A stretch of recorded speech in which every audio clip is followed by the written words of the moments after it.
ایک house wife ہوں.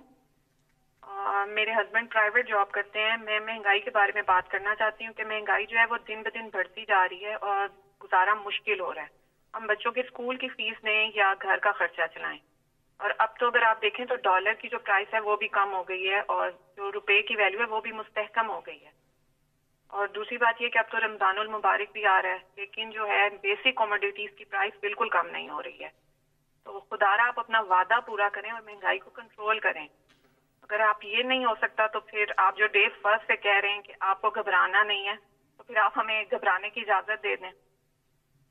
جی امرین, بالکل آپ نے وہ بات کی جو کہ آپ یقین کریں کہ اب تک ہماری صرف اور صرف کانسنٹریشن اگر باقی ساری چیزیں ایک طرف ہیں تو مہنگائی ایک طرف ہے.